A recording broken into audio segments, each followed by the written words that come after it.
So this video looks at the invoicing and expenses section within Architect Pro. Now, just before you can go ahead and start using the expenses section straight away, it's a good idea to jump into the settings page and ensure that the expenses section is set up in terms of your office. So if I click on settings and I scroll to the very bottom of the page, there is the title of default expense categories. So you can see I've added in a number of categories there, from mileage, printing, administration, accommodation and test. So you can add or take away very easily. You just press the enter button and type whatever it is you want to type in. I'm going to leave those there for the moment. Also, you'll notice that there's default mileage rates, so you can put in different mileage rates for each individual user depending on the size of their car. So you can click on save details, click on projects, and I'm going to jump into London Apartments. I'm going to go to my options. I'm going to jump into expenses, and then afterwards I'll jump into invoices. So if I click on expenses, and you can see there's no expenses on this project at the moment, I can click on add expense. I'm just going to put in a description, so travel, and I'm going to put that in, and then what I'm going to do is I'm going to put a category in, the date incurred and the amount. Now I'll just put the date in first and the amount. So the amount I'm actually going to leave blank because I'm going to put it in as mileage, and once I put in the miles, I'm logged in as a specific user who has a rate against their name. So you'll see now what happens with that. I'm going to put in that it is VAT, and I'm going to say that it is reimbursable. So if I just go back up to category and change to mileage, you'll notice that an extra option appears here of miles and rate, and the rate is 1.45 for every mile. So if I was to put in 80 miles and then click on save, you'll notice that the amount of 116 has been added into the expense plus VAT. So if I can leave that there for the moment, and I want to go to my options and click on invoicing, and you'll see that there's 3 invoices set up there at the moment. Now the invoicing numbering system is based off the number of invoices you create within the Architect Pro system. If you wish to change that, it's very easy to do on an individual invoice, which I can show you now. Just before I do show you, there's also the description of the invoice, the net, VAT, total and outstanding amounts.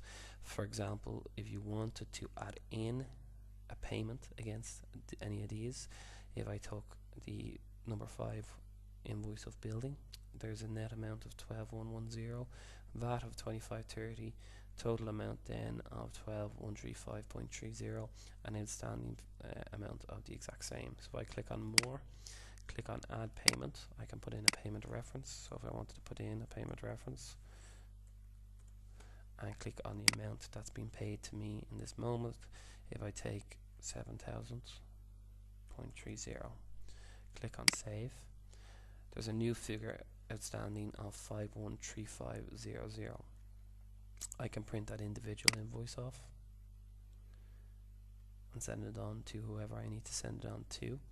And then if I want, I can also go into my overall statements, and I can show everybody the invoices that have been created and the payments that have been paid. So you'll notice that there's a payment of 7,000.30 against the 12,135, and there's an outstanding balance of 5,135 as well.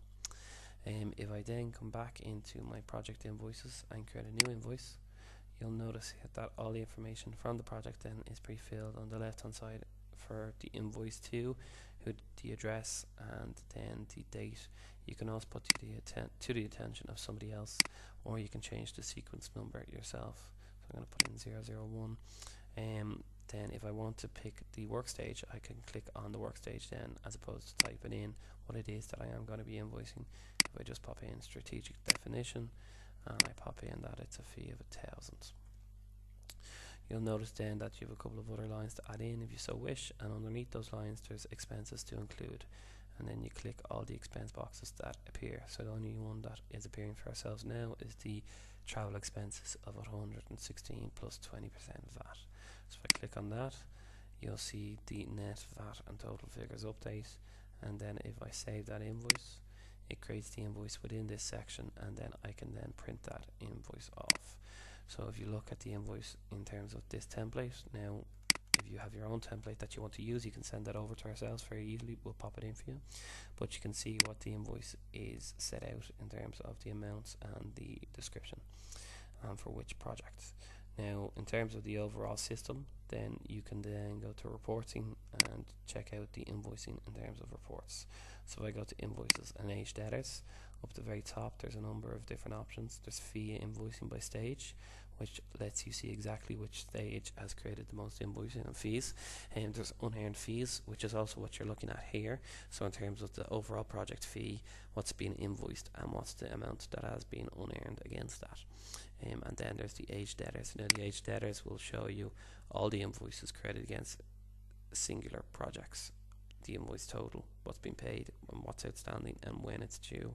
So if we scroll down to our London apartments, you'll see the projects, the invoices that have been created against that, the total amount, what's outstanding, what is then left, what's been paid and what's outstanding. And then what you'll also have is the date that it's due. So that'll give you a good idea of all invoices created against the projects, and then you can print statements or you can open it in Excel. That's a basic overview of the overall invoicing and expenses section. As always, if you do have any other queries within Architect Pro in terms of invoicing or expenses, don't feel afraid to give us a call on the sales or support numbers.